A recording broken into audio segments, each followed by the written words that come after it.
This is Wednesday's Women, hosted by Kaitlyn and Taylor. We invite you to join us in a candid conversation about the roles of women in political organizing and beyond, as we celebrate the centennial celebration of the 19th Amendment. We hope that you find this episode educational, entertaining, and the women we discuss inspiring. If you like what you hear, subscribe and share.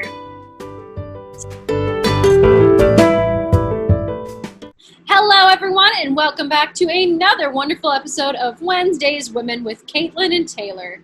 What a week, what a time, Corona. But you know what? We're here. So let's get into it. Who are we talking about today, Taylor? Today, we are talking about Abigail Adams. She is seen as one of the founding mothers of America, the United States of America. She wrote several letters during the Constitutional Convention.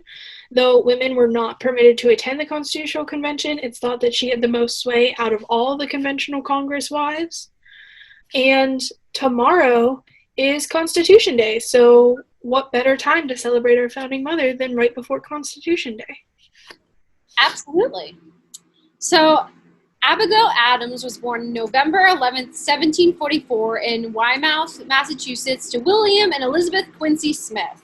Quincy, what a weird name, but you know what? I'm not going to judge them on it. They named a whole town after them. Quincy, Massachusetts. Rip. Nothing against anybody that's named Quincy, like all power to you, but it's not where it is. No. So their family was plagued by she was plagued by poor health as a child, and she acquired an extensive education through reading, which was, very uncommon for a young lady at the time. Your duties were to learn how to sew and cook, but she was lucky. And she had a private tutor up until her teen years because she was so sick she couldn't be sent to school. And while women typically weren't very well educated, they did typically go to school for a couple grade years. Yeah. So she first met John Adams when she was 15 years old in 1759. So John had accompanied his friend Richard Cranch to the Smith household, and Cranch was engaged to Abigail's older sister, Mary Smith. That's a very common thing, too, at the time, which makes sense. It's just that you meet people through your siblings. That's how my grandmother actually met her husband, is that they were being accompanied by brothers. There was no Tinder. Yeah. And John Adams reported finding the Smith sisters neither food. John Adams reported finding the Smith sisters neither fond, nor frank, nor candid. Isn't that just what you want your betrothed to say to you?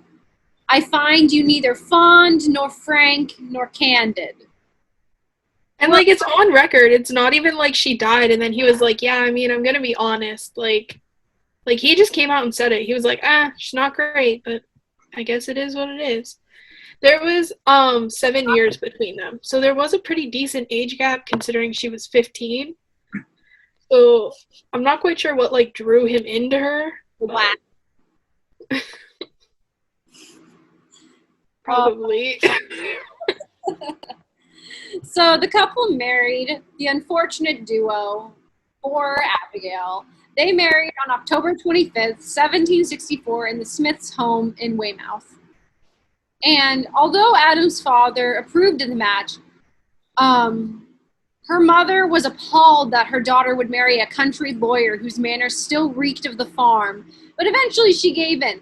Her mother knew what was up. Her mom was like, this boy ain't it. And she did it anyway. If Disney has taught me anything in life, it's that when your parent says, no, this is not the one, it's not the one. It's not the one. Ariel almost died. And her dad's like, you're too young. And she's like, no, Dad, I love him. I'm 16. It's like, bitch, you don't know anything at 16. But what did she really almost die for? A mediocre man? No. She was a whole-ass mermaid. And then she was like, I want to be with this man who can't swim. What? What was the name of him? Eric. I bet Eric was bald by the time he was 35. Like, all that black hair, I bet he was bald by 25. I had a hard time picturing him for a minute. I was thinking of the dude from Sleeping Beauty, which is a whole nother issue, TBH. Yeah, also, he's blonde. What was his name? Prince Charming? I thought he had brown hair. I thought he had, like, real short brown hair. Unclear. Either way, men ain't shit. Regardless, if you see a sleeping woman, don't kiss her. Also, if your mom says no, you just listen, about men especially. Yeah. But either way, the Adams became a couple. Later on, they moved to Boston, where John his practice expanded, and the couple welcomed their first child 9 months into their marriage. So they were like, I told you. Wow. Okay, here's the thing. It's 9 months into their marriage, but I do believe babies take 10 months to fully develop and, like, pop out. So it was a shotgun wedding. We see you, Abigail Adams. Other reasons why her mom might have been not great with the marriage. I bet she didn't know, though. Like, how did pregnancy tests work in the 1700s? They didn't. She couldn't have been more than, like, 4 weeks along when she got married. True. You want to know how you figured out you were pregnant? The bump. Dude, it came out, and you were like, oh, God. I wasn't ready. Well, guess what? The oh, God moment happened to Abigail 6 times in 12 years. That means she spent, like, half of her first 12 years of marriage pregnant. Nasty. It's not, like, nasty to be pregnant, just, like, to be pregnant that long. Yeah. Not a fan. Think of it this way. She was basically pregnant for 3 years straight. How can you be... Wouldn't you... Not straight, but you know what I mean. No, I understand what you're saying. I'm just saying, like, I've never looked at pregnancy and been like, that looks like a good time. Not gonna lie, I've seen, like, cute baby outfits, and I'm like, can my cat fit in this? Like, important questions I ask myself. But I've never been like, ooh, wish I was pregnant. The only time I ever am like, yes, pregnancy. That's what I want. Have you ever seen the women who can balance, like, ice cream on their bump and not use their arms to eat? Yeah, okay. I retract my previous statement. That's kind of legit. No, like, you know, like, basically your stomach is now your trough, and you get to just stick your whole ass face into your meal. And that is astounding. I felt that way about, like, women with larger breasts. If you've ever seen me, you know that I do not have large breasts. If you haven't, now you also know that. And I always felt like girls with large breasts had, like, what they lacked in pocket space, they made up for in, like, just general storage space. Well, that's what's going on TikTok now. That's the new trend, is what can you fit under your boobs? Not under, just, like, in. Like, you could put a cup there and just, like, sip through a straw. It's true.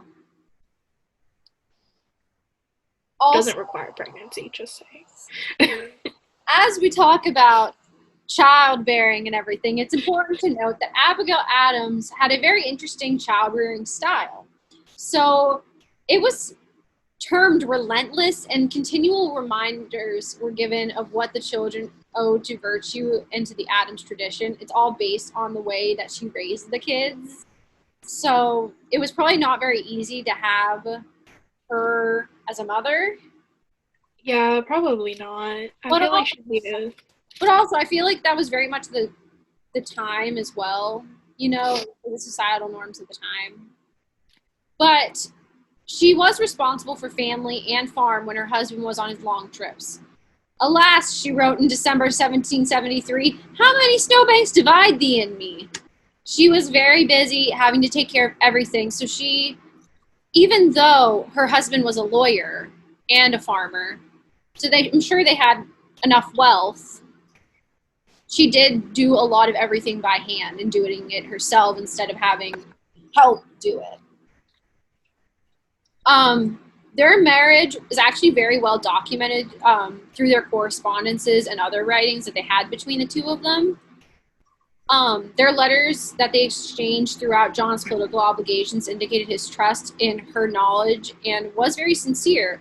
But I will say later on, as we talk about their relationship, I'm going to call bullshit on his sincerity because, I don't know.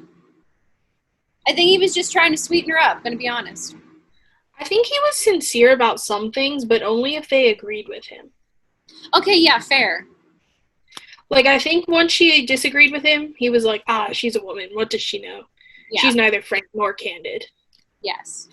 Or But I fond. think when she was like, no, that's a good idea. I think you should proceed with that. He was like, yes, she's brilliant. Yeah. I'm like, But despite our ideas, it is stated that they, through their correspondences at least, it seemed that they had very mutual emotional and intellectual respect for one another, which is abnormal for the time. it is, but also, I'm just going to say this. I know that like the 1700s were different, but Abigail Adams was 100% groomed for this relationship. You think? Yeah, without a doubt. Do I have evidence to support this? No. That's probably why we don't make money off of these, because it's just us talking about our beliefs of people. Um, but I genuinely believe that when you are 15 and your partner is 22 and did not like you at first, but then ends up marrying you, they groomed you. Yeah. 100%. That's my belief. And I have no proof, so if you're like, no, they were just truly in love, there was nothing weird going on, that's fine. But I'm calling you on it, John Adams. I am. Not John Quincy Adams, who had his own issues. So, like Kaitlyn said, when John Adams was away on legal business, Abigail was pretty much left to tend to everything other than his legal practice. So, Abigail Adams' skilled management of the family's business allowed her husband to devote his energies to his law practice and to politics. Let's not forget that. He would not have been what he was without Abigail Adams. So while John Adams labored in Congress to build consensus for independence from Great Britain and to create a new government, so this is around the time of the Revolution, his wife personally, with very minimal help, educated all the kids. So 2 of them did die in childbirth or shortly after, but she still had 4 kids to educate. Ran the agricultural activities on their farm. They did not own slaves, but I know they hired workers to come onto their farm and like do stuff, probably for very minimal pay. I'm not going to say they were like great employees, I'm just saying they weren't slaves. She also arranged smallpox inoculations for the entire household, which was kind of a big deal back then because it wasn't as easy as just like you go and get your shot. There was like a whole process to inoculating yourself before vaccinations. So one thing that happened during the Revolution is there was a non-importation act that basically said we're not going to import goods from Britain. And British was the largest producer of textiles. So Adams spun and wove her own fabric to make clothing for the family, which was pretty typical of American women at that time. And she advocated not only for her family to do this, but other families around her to participate. And it was kind of a slight to the British where we're not importing from you and you're not making money off of us anymore. So that is like a big deal to make clothes for all of your household. I know Kaitlyn makes clothes for herself and sometimes for Dante. Yeah. So she was doing their entire, basically their entire fashion line from her house. But it is important to note at this time, most of the time women had only a certain number of clothes, especially in outerwear. So you would have your undergarments and your undershawls that give you layers and give you the shape you're looking for. But then you'll have outward, like, colored accessories to go over them. So your petticoat and your parts of the bustle and things. But another thing is she would make them, and probably what would happen is, say, her second oldest would wear them, and then they would get passed down to the third oldest. That was another big thing. So I'm sure that when she did this, even though it was like different since they were just using non-important British textiles, I just lost my entire train of thought. Basically, what I'm saying is that there is a little bit of extra, like, usage she got out of those than what you would expect hearing that. Yeah, she wasn't just making, you know, a graphic tee to wear to a concert and then never wearing it again. Like, these were clothes that got a lot of use. It just is impressive that on top of everything else she was doing, she was spinning her own fabric Oh, and then absolutely. making clothing out of it. So, yeah, definitely don't think she's like producing like Yeezys or Gucci or anything like that. But it was still just a lot of effort on everything she had. Absolutely. Um, John Adams, though I have my issues with the man, did acknowledge his wife's skill in labor. He jokingly would say that he received word that their farm never looked better and was outshining all their neighbors' farms, sort of acknowledging that, like, Abigail has a lot on her plate and she's managing it all very well, better than he did sometimes. Um, on top of managing the farm, well, I guess as part of managing the farm, Abigail also took responsibility for the family's financial matters, which was very unusual for the time. Women typically had very little control over money. Abigail Adams took responsibility for all the financial matters for the family, including investments. So she chose where to invest their money. She made investments through her uncle, Cotton Tufts, through debt instruments issued to finance the Revolutionary War. Um, and so she did finance a decent portion of it. She wasn't the only person who contributed to the war efforts financially, but she did finance it quite a bit. And obviously, a lot of that is bonds and similar items. So there is some return on that, but not much. And so she continued her investment skills the whole time she was with John Adams, even after they lived together. He left her in charge of financial obligations because she was so good at it. And after he retired, there was no pension for former presidents. The only benefit you got out of it was you never had to pay for mail again. You could just mail for free. And Abigail was like annoyed with how her president was treated with how her husband was treated during the presidency. And so she would encourage people to use his free mail service. So, like, everyone in their family and friend circle was like mailing for free, and she was like, ha ha ha, I'll get back at the government. Um, so, Government today. I'm gonna mail everybody's mail for free.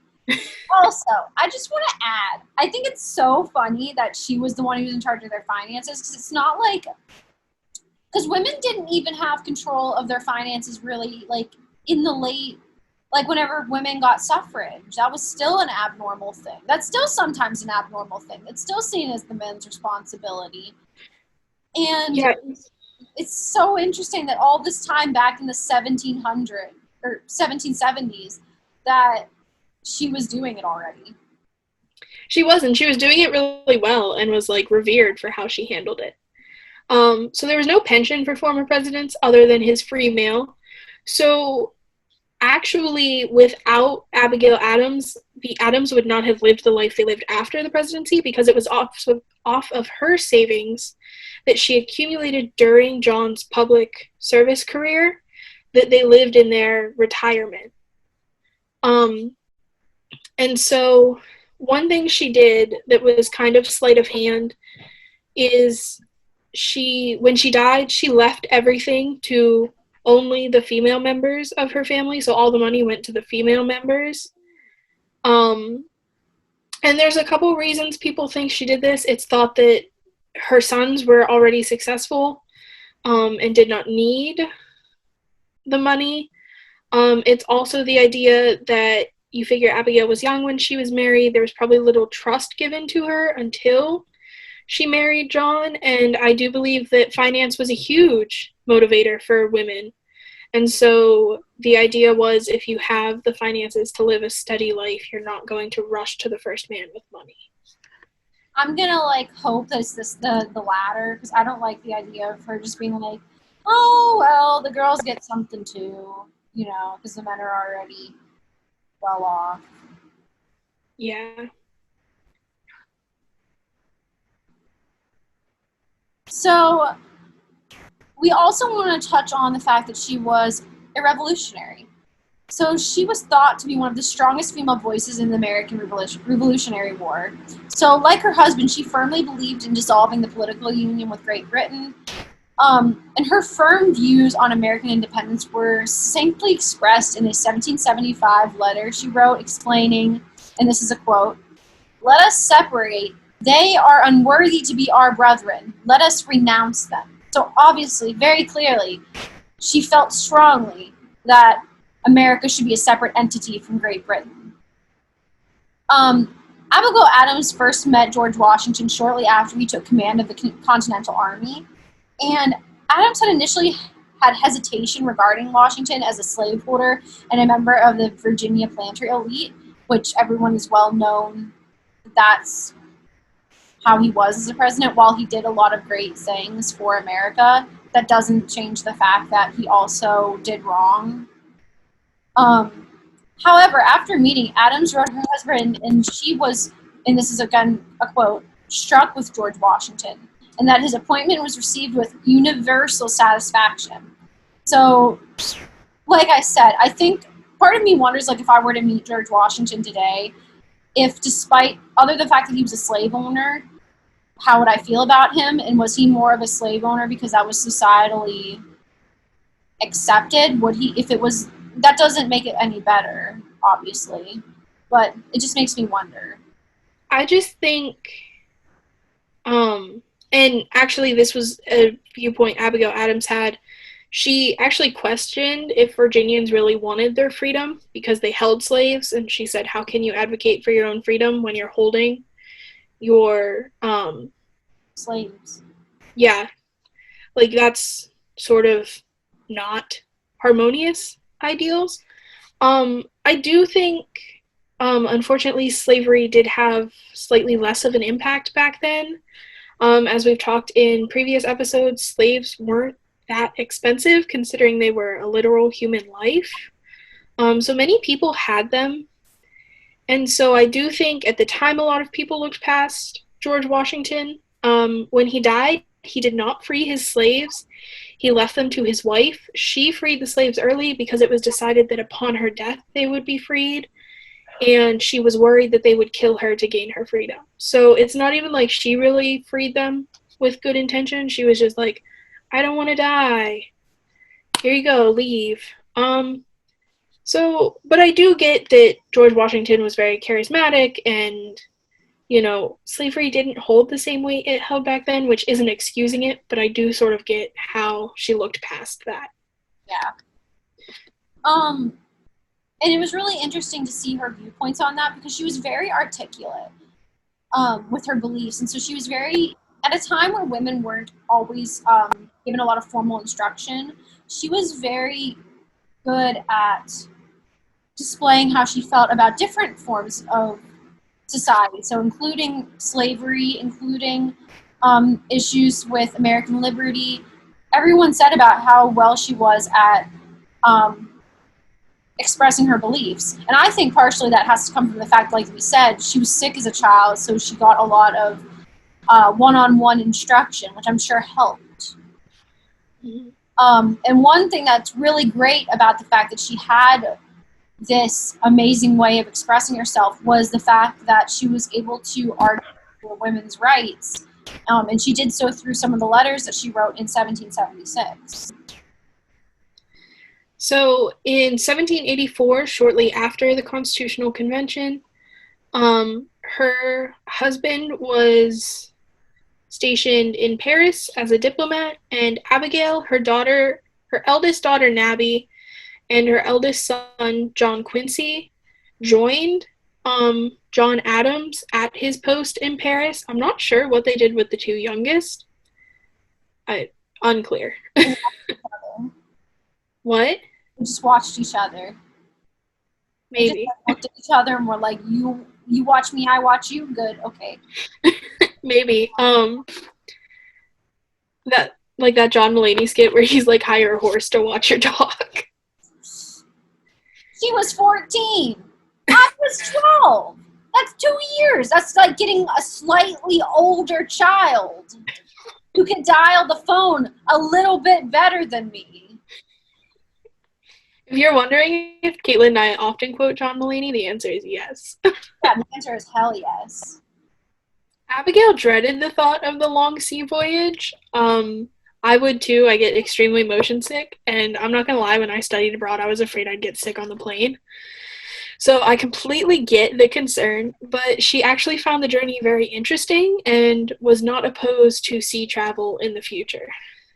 So she found life in Paris to be kind of difficult at first and was overwhelmed by the experience of running a large house with a lot of servants. She didn't have a lot of servants when she ran their farm. Like I said, they had agricultural workers who came and worked at the farm, but she was mostly running the household. And so when you have servants, you're typically expected to delegate things to them, and she was really uncomfortable with that. As the months passed, though, she began to enjoy herself. She made a lot of friends, really liked the theater and opera in Paris, and so she attended several. She was also incredibly fascinated by Parisian women's fashion, though she did say once that she would never be in the mode, which just meant she would never wear their fashion. After 1785, she filled the role of wife of the first U.S. minister to the court of St. James in Britain. And so she was very unhappy with Britain. With London, she much preferred Paris. She didn't make a lot of friends in London, and she was generally cold-shouldered. A couple reasons this could have been: she had a pretty strong personality. She was really open about her views and would pretty much tell everyone, and that wasn't really the British style. It still really isn't. They're not, known for being this really open society. So I'm not shocked that she was sort of cold-shouldered. I am sad for her, though, because she did love Paris so much. One pleasant experience was that she had temporary guardianship of Thomas Jefferson's young daughter, Mary, who went by Polly. And Abigail had a motherly love for her that she felt for the rest of her life. So that is, one good thing that came out of it. She and John and the family eventually returned to their home in Quincy in 1788. It's known as the Old House. They did have several houses through their lifespan, and so they gave each of them weird nicknames. And she immediately set about enlarging and remodeling the house to reflect how her homes in Europe looked. It still stands and is open to the public as part of the Adams National Historical Park. There you can see the Adams old family home. You can see, I believe, Abigail's home, and I believe John Quincy's first home. I'm sorry, but I still don't like the name Quincy. Not a fan of the name Quincy, and don't name your kids Quincy. It's weird. Unless you were born in the 1700s, do not name your kids Quincy. Well, with that in mind, we'll talk a little bit about Abigail as a mother, but not in that kind of sense, as a founding mother. So, like we already said, Abigail Adams was very, very well at expressing her viewpoints. And so she did very well when she wrote about the troubles and concerns she had in the 18th century regarding women's rights and the concerns women typically had in that time. Specifically, she would try and advocate for married women's property rights and more opportunities for women, particularly in the field of education. So she believed women should not submit to laws not made in their interest. Completely agree. And nor should they be content with the simple role of being companions to their husbands. She wanted women to get educated so that they could educate their husbands and their households, which kind of goes along to that idea that we saw in the early second wave of feminism, where women are the moral compasses for their households. They felt that it was important for women to not be as educated as the husbands because they didn't want women to be in charge, but they wanted the women to be rightly educated so that way they basically could be in charge and steer their husbands the way that they felt they should be steered. Yeah, and so it's this idea of controlling your husband, which was especially not controlling, but sort of controlling, which was especially important in the 1700s because women did not have the right to vote and did not have many prospects of getting the right to vote. So if you could convince your husband to vote in your interest, at least your voice was being heard if it was through someone else's mouth. Yep. She wrote a letter, actually, to John in the Continental Congress requesting that they remember the ladies and be more generous and favorable to them than your ancestors. Do not put such unlimited power into the hands of the husbands. Remember, all men would be tyrants if they could. If particular care and attention is not paid to the ladies, we are determined to foment a rebellion and will not hold ourselves bound by the laws in which we have no voice or representation. And this is another prime example of why I think Abigail could have done better. John whole ass ignored her and declined Abigail's quote-unquote extraordinary code of laws. On the couch for the rest of his life. He'd never even set foot in the bedroom. I'd be like, get out. Take your clothes out to the coat closet. Don't come in here. But, like, seriously, like, you gotta tell me, they obviously, like, if there's any truth in them having a loving and or respectful relationship, the fact that he just dismissed her like a child, stupid, and I hate it. I also think it's important to point out that she says, remember, all men would be tyrants if they could, which means that this discussion happened at least one other time, and she was like, yeah, men are pretty trash at politics, like, you should let women participate. And John was like, I'll think about it. Like, sir, I have some issues. Yeah. But not only did Abigail work to advocate for the needs of women, she also opposed slavery and spoke to her husband, who served in the Continental Convention, about abolition often. She critiqued the idea that Virginians wanted freedom because they enslaved fellow men and women, as Taylor already said. And she felt slavery was not only evil, but harmful to the United States, which I would agree to, because it gives us that sense of, like, hypocrisy, basically, to outward, like, spectators. And this really means that Abigail was one of the first people to speak out against slavery. Sure, there were people before the 1700s speaking out against slavery, but not on such a large platform as legitimately reaching out to the Constitutional Convention and being like, hey, when we make this constitution that's like, here are your rights, maybe we should give rights to women and to men and women of color and to the Native Americans and to everyone in this country. And they're like, yeah, but that's a lot of words when we could just write men.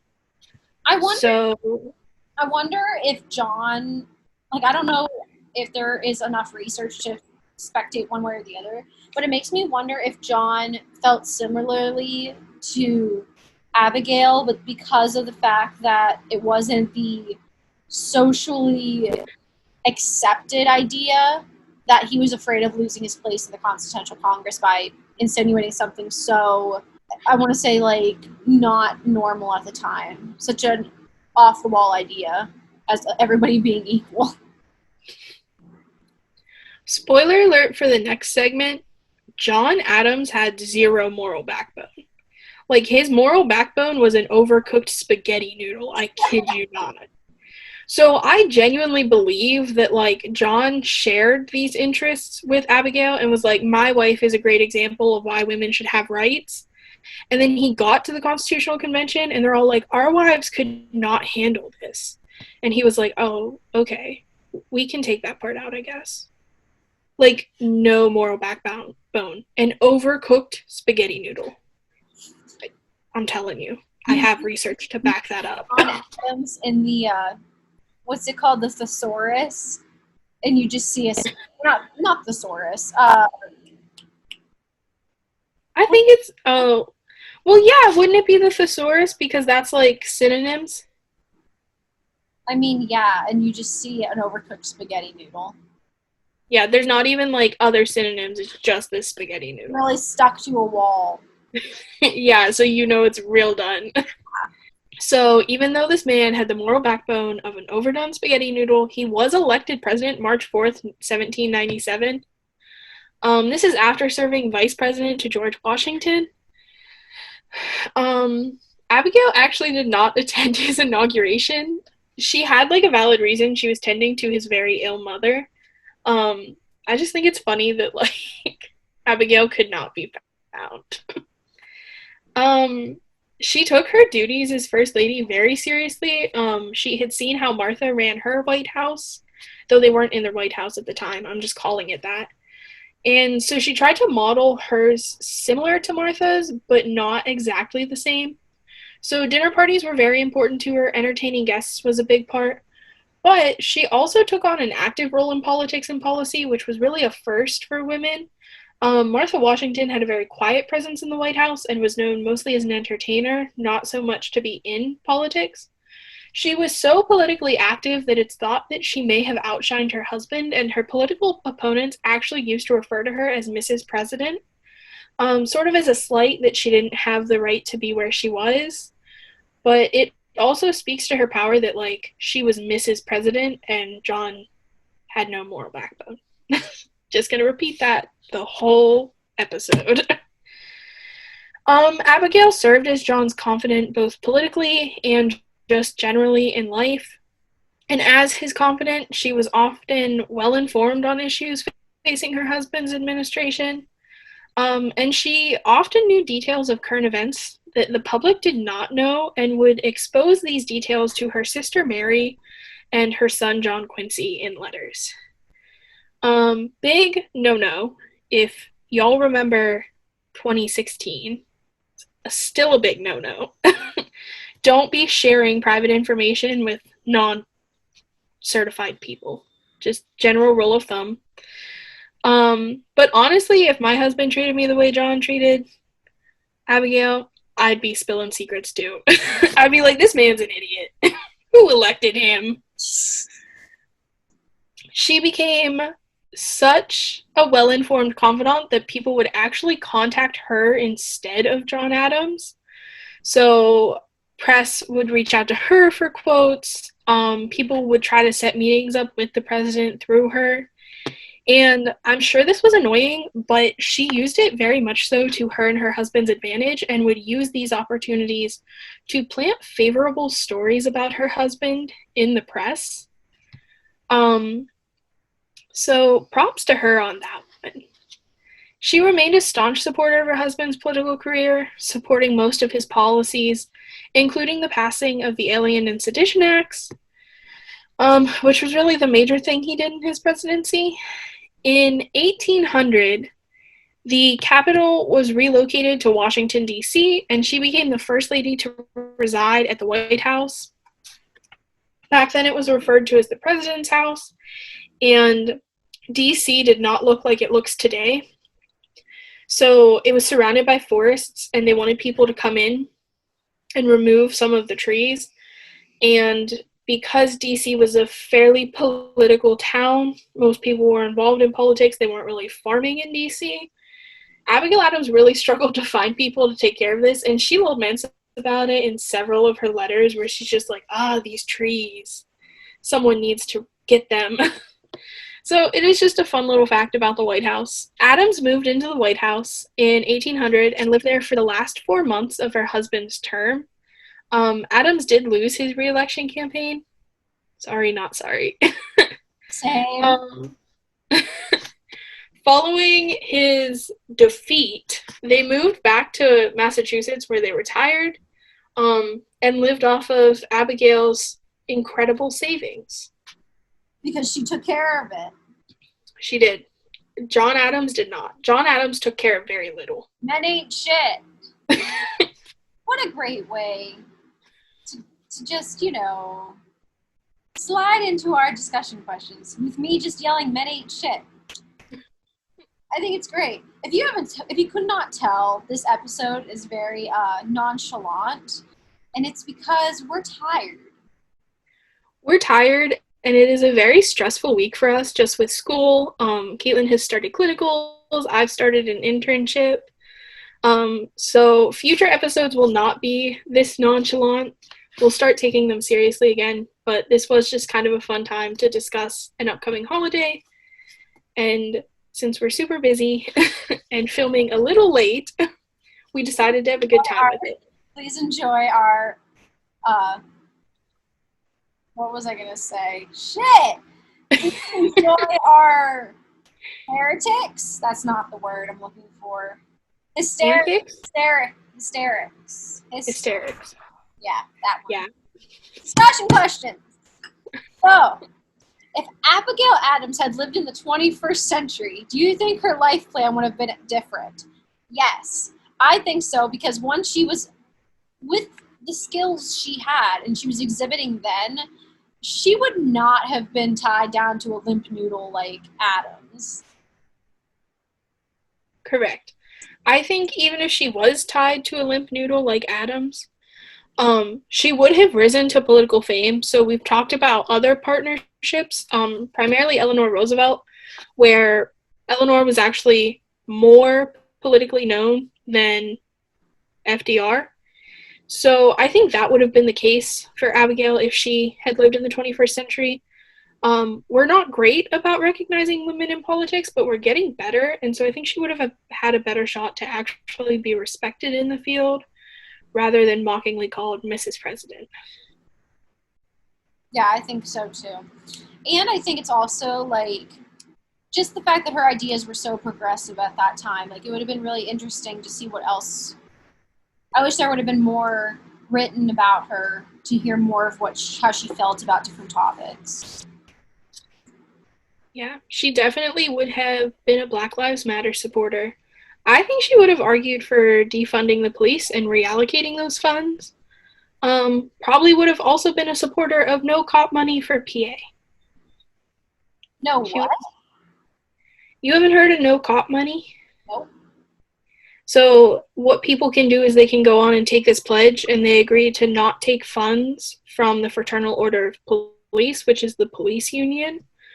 And so politicians can sign the pledge to not take funding from police unions, so that you know that if there was ever a discrepancy in an arrest or if something ever happened, there would be unbiased investigation into what happened, as opposed to when your district attorney receives a large donation from the Fraternal Order of Police and is then hesitant to investigate when it's thought cops were involved in a wrongdoing.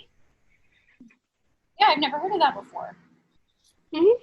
It's pretty cool. She would have supported it. The most important question. I'm ready. If you were Abigail Adams, would you have divorced your husband? Hell yes. Without a doubt, like, there were so many opportunities that Abigail could have been like, this man is not for me. Yeah. Like, so many opportunities. For one, I fully believe Abigail Adams was groomed. And people say things were different back then. It was okay to date 12-year-olds when you were 30. It was never okay. People just didn't call you on it because they were dying quickly. It's still grooming. It's grooming now. It was grooming then. Pedophiles aren't just 60-year-old men who sleep with little boys. It's your 25-year-old friend who's dating a 16-year-old. It's weird. You're in different points in your life. I just don't understand. And also, let's just say, not that it makes it good, because it's still wrong, but let's just say he was older. He didn't even like her. He said that none of the sisters were pretty. He didn't say they were smart. They didn't say they were interesting. So, like, you're going to tell me, oh, well, it was different times back then. Well, guess what? He didn't even like her. He did not like her. I'm not sure what made him like her. I mean, I like Abigail Adams, but it's not like her personality changed a whole lot. What about her parents? What did her parents do? Her parents were wealthy.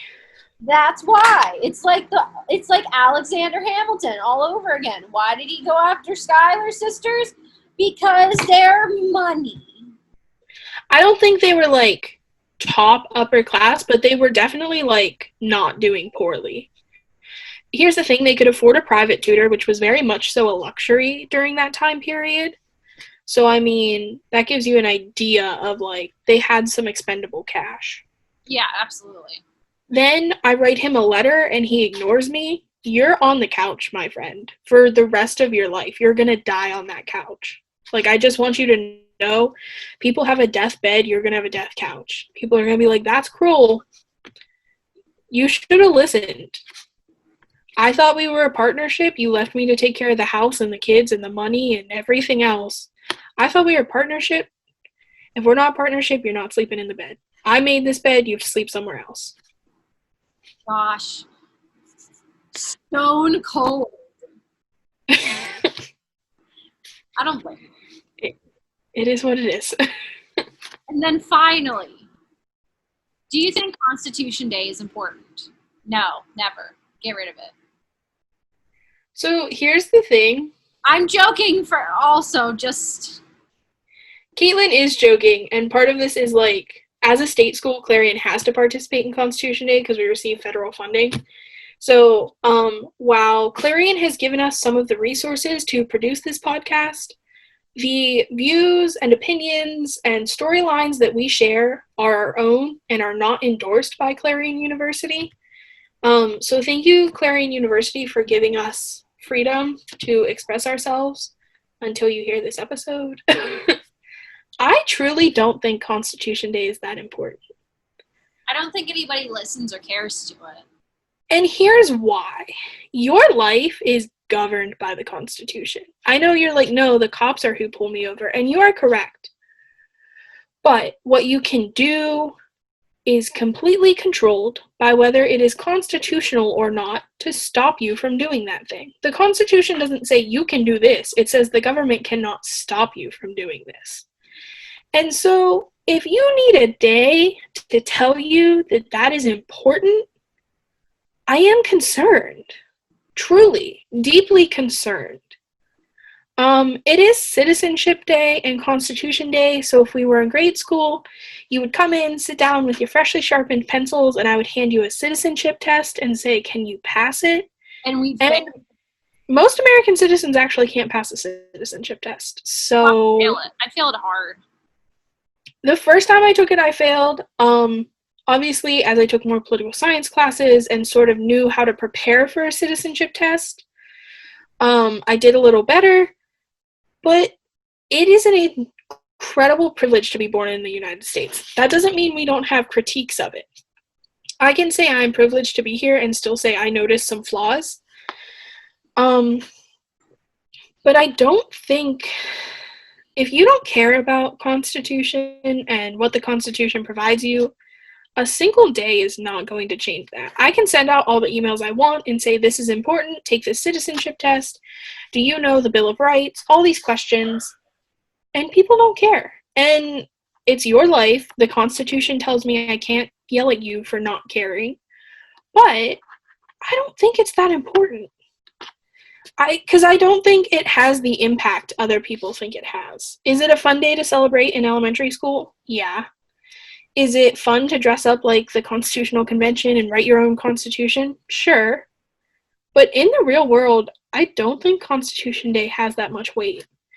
That being said, FAFSA, if you're listening, Clarion University will be participating in Constitution Day this year. So tomorrow, September 17th, you can check your Clarion University email for a all-serve email identifying the importance of Constitution Day and the importance of citizenship and how the citizenship test works, as well as check out other social medias from groups across campus for fun Constitution Day facts.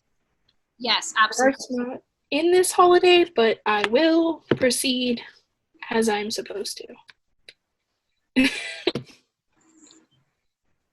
And with all of that being said, make sure you go and you check your emails tomorrow, as Taylor said. Who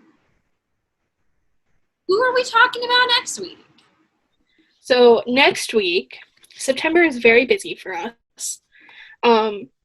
Next week is National Voter Registration Day, September 22nd. It's also my golden birthday, so I turned 22 on the 22nd. Always fun.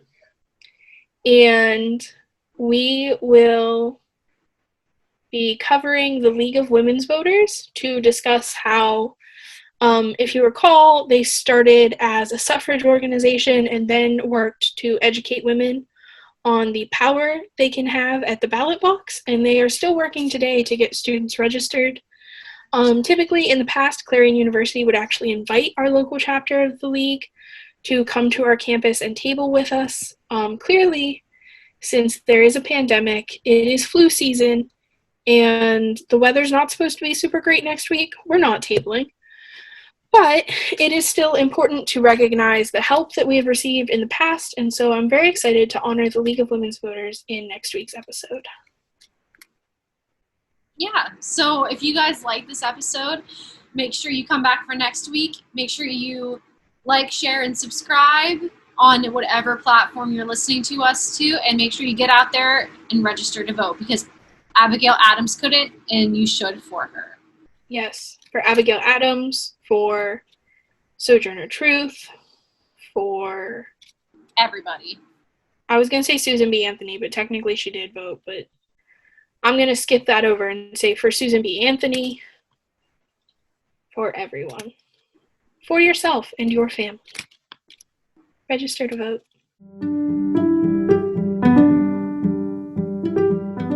This has been Wednesday's Women, sponsored by the Clarion University CU Engaged Coalition. The thoughts and ideas presented in this podcast are meant to be for entertainment purposes first and foremost, and we do not claim to be experts in any field. As always, thank you for listening, and make sure that you go out and register to vote.